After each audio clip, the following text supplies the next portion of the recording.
Small discussion on the abnormally high GDP per capita of Ireland. Ireland's GDP per capita is typically inflated due to its attractively low corporate tax policy. This has attracted many multinational entities into Ireland, of which their holdings and their intellectual property are domiciled there for tax purposes. This, consequently, inflates all of their economic metrics. Thus, it is a falsehood. Interestingly, if one accounts for this effect within the economic metrics, Ireland is actually an economic basket case. One can go there and see, economically, never mind socially, it will be finished in the next 20 years, and this was prior to the onset of the pandemic event.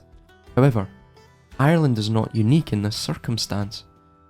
The entirety of the West is on this same collision course with fate. What do I mean by, quote, economically finished, unquote? Well, when the debt to GDP ratio goes well beyond 100%, and the potential future economic growth prospects slump, coupled with an unwavering policy of Keynesian, quote, boom and bust, unquote, and with rising unemployment and unaffordable housing for the youth, then that is what economically finished looks like, my friend. The Irish government, I use Irish in the loosest of terms, as they do not work within the best interests of the Irish people at all. We're only too happy to oblige the low corporate tax ambitions of these capitalists/monopolists. This is due to the age-old fact that democracies and republics are highly susceptible to corruption, and the acceptance of bribes from special interest groups, wealthy corporations that is. In time, the special interest groups choose who will run for office and who will win.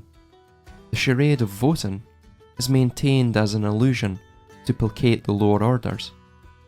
Never would captains of industry and finance, who hinge their power upon the maintaining of monopolies over their respective sectors, leave the political destiny of the nation up to mere uneducated rabble, as they see it. This is only prudent, of course. This is the natural way of things. The predator oppresses the prey, and predation, at its apex, seeks to ensure the prey is maintained within a weak state, so that it can be more easily exploited and devoured by the predator. Naturally, it goes without saying, we the people are not the apex predator of the political food chain anymore. We are now at the bottom rung of the ladder.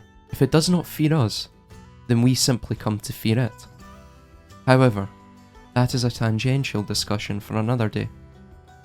Thank you for your reply.